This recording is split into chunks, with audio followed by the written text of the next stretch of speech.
You are looking at film clips from worldwide newsreels. The title reads, Communist Riots in Tokyo, Japan. A long way off, you think? This communist mob is in Venezuela, right in our own backyard, attacking an American citizen and his wife. A kangaroo court in Havana, condemning hundreds to the firing squad because they incurred the displeasure of Castro and his crowd. This is happening 90 miles from our mainland. Less than 10 minutes by jet bomber. Less than 5 minutes by rocket missile. And where do you think this is? It's communist-inspired student rioting in San Francisco, USA. Look at those faces. The face of communism in America. Is it not high time we ask ourselves?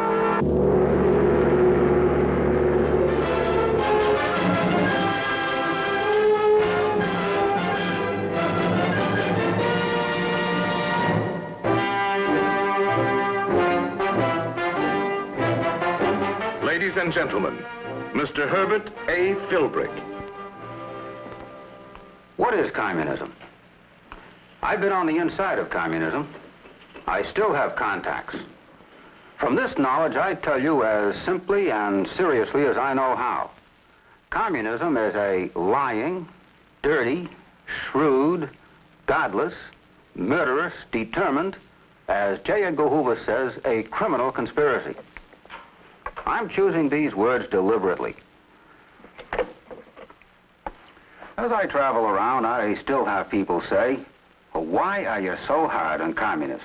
They're just another political party like any other, and a poor minority at that, and so misunderstood.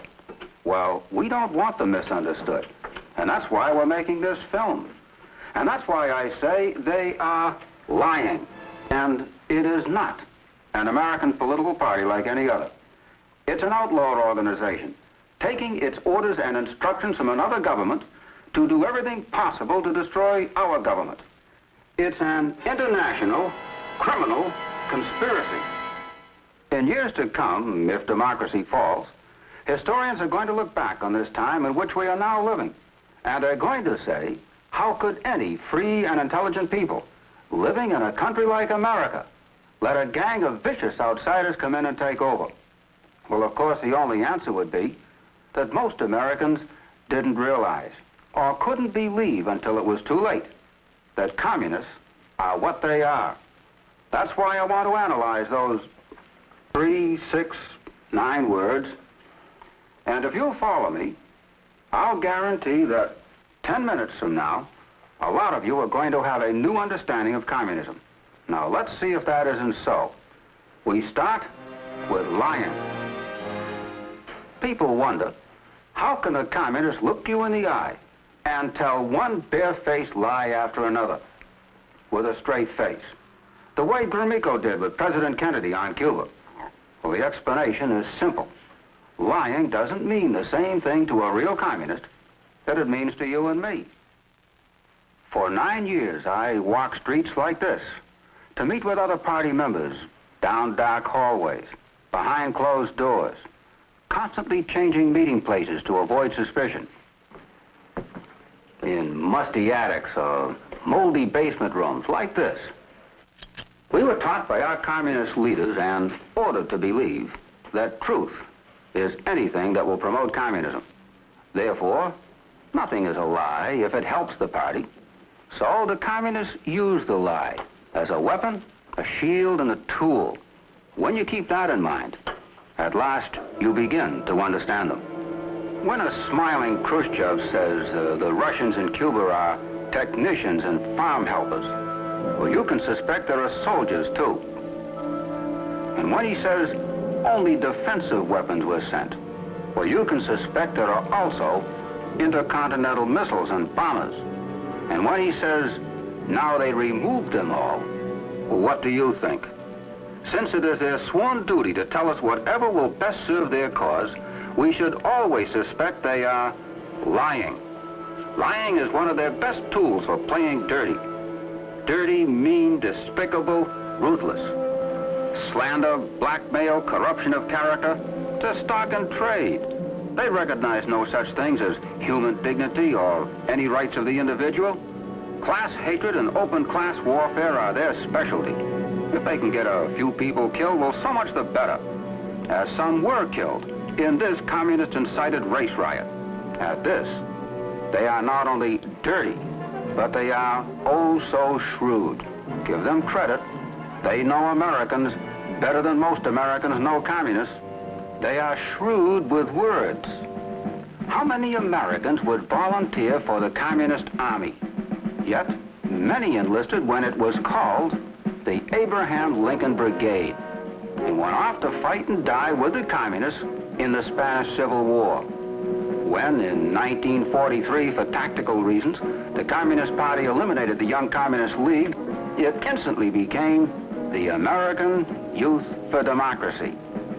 They don't say, give us the right to operate subversively in our midst. They say, defend the Bill of Rights. They don't call their campaign against our Internal Security Act by that name. They used the Citizens Committee for Constitutional Liberties and the American Committee for the Protection of Foreign Bond. There's the American League for Peace and Democracy, and so on. Well, that last mouthful combines a number of words our people like. Peace, democracy, even the American League. But this is only a drop in the bucket. The communists are past masters at getting other people to do their dirty work for them. They take over organization after organization in America in just 2 steps, infiltration and agitation. This is what they work at, day and night. This is what accounts for much of their success. You want a shocker? Well, in that list up there, in place of those thinly veiled commie fronts, let's substitute some other names, respectable names, that have been infiltrated to a greater or lesser degree. I hope you are more than shocked. I hope you are aroused. Because we have it on no less authority than J. Edgar Hoover that communists and fellow travelers have penetrated every category up there, and more. Well, you think a few maybe, but it doesn't take many. It has been tragically proven time and again that one dedicated communist in a key spot, such as Alger Hiss in the State Department, or Harry Dexter White in the Treasury Department, or in any position to influence command decisions, can wreck our hopes, slaughter our soldiers, and weaken our nation. But we must hurry on. I've said these fellows are lying, dirty, shrewd, and I say they are godless. To me, this is perhaps the most frightening word of all, because it accounts for every other bad word that describes them. When the Reds tear down their churches or turn them into common warehouses, when they torture and kill their priests, ministers, and rabbis, we are horrified, yes. But why are we surprised? What do you expect of a people who say the church is our enemy and must be destroyed? No one can be a true communist and hold any religious convictions. I say to you, it is bad to be irreligious, but it is far worse to be anti-religious. It is reprehensible to be immoral, but it is horrifying to be unmoral. To them, any wrong they do is right. Well, these are some of the more frightening facts we must understand if we are going to understand communism, and we'd better understand it. My grandmother used to say, what you don't know won't hurt you. But today, what you don't know can kill you, and I mean that literally. The communists are murderers. Of course, they don't call it that. Whether they're casually shooting individuals who get in their way, or as in the Katyn forest massacre in 1940, maliciously executing 15,000 Polish officers and intellectuals.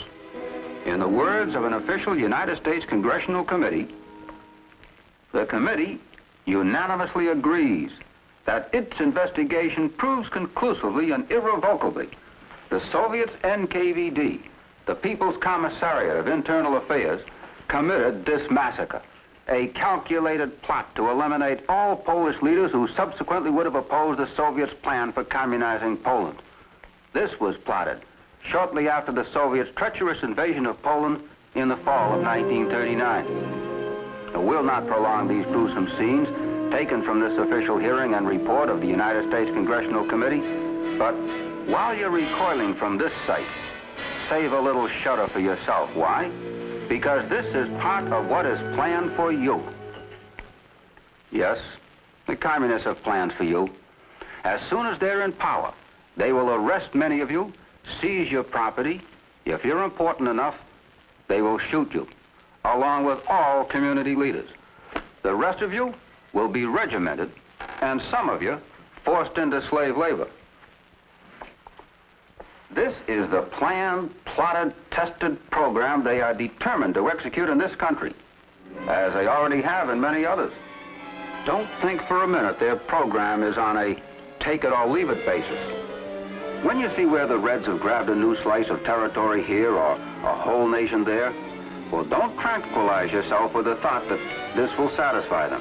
Every move they make, every piece of ground they gobble up, every labor union, every government agency, every local organization they infiltrate in this country is just one more step towards their main goal, which is America and you. Occasionally they get their setbacks, but don't let a few defeats raise your hopes any. Even the setbacks are part of their overall strategy. 2 steps forward, 1 step back. Cuba is a classic illustration. Remember this news photo? Castro and Khrushchev hugging each other? We thought it a little ridiculous at the time, rather disgusting, and let it go at that. The next thing we know, the Russians put missiles and bombers on the island. Then we suddenly come to life and say, wait a minute, back up there. So they take 1 step back. They make a show of removal. But see what they still gain in the maneuver? We think we won a victory. So we relax.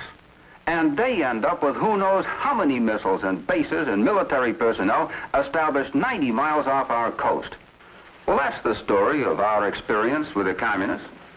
When we get mad enough to call a halt to something, they back up and say, okay, don't get excited, let's coexist. So we relax again. We give them a chance to consolidate their gains, and then they come in with a new sneak punch. What it all boils down to is just what J. Edgar Hoover said. It's the greatest danger we face in the world today. Well, I promised you 10 minutes ago that by this time you would have a new understanding of communism. Too long we have been thinking of communists as misguided but human beings with humane feelings and responses. What we have just shown you exposes them for what they really are: lying, dirty, shrewd, godless, determined, and international criminal conspiracy. This is the true nature of the enemy. This is communism.